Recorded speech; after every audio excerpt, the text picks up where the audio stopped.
The court saw a contract between Getty and Pennzoil because all four elements of a contract, offer, acceptance, consideration, and intention, were present in the conduct of the two parties. But what happened next was pretty astonishing. Pennzoil needed a lawyer who could get them the best award of damages possible, given that so much had been taken away from them when they lost this contract. So they chose to represent them a lawyer named Joe Jamail. They chose this particular lawyer because he'd won more million-dollar lawsuits and settlements than any other lawyer in the USA at that time. And he certainly didn't disappoint his new client.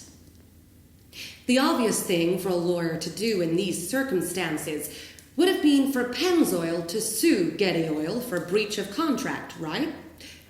Getty Oil was probably worth about $2 billion, and Pennzoil would almost certainly have won significant damages from them in any breach of contract action. But Joe Jamail decided to leave Getty Oil out of it. He also decided to leave contract law out of it, seeing a better outcome for his client elsewhere. Using an amazing level of commercial awareness, Joe Jamail instead turned his full attention on a much bigger company with much bigger reserves of money in the bank. So, much to the shock of Texaco's directors and shareholders, he chose to go after them. He sued Texaco for the value of the consideration under the contract, namely, the value of the lost oil. His grounds?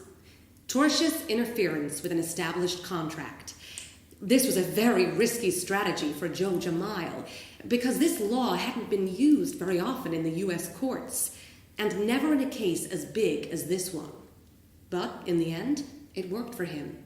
The court's final award to Pennzoil, including interest, was close to $11 billion. This was the biggest award of damages in U.S. legal history for the lawyer who already had a reputation as the king of torts.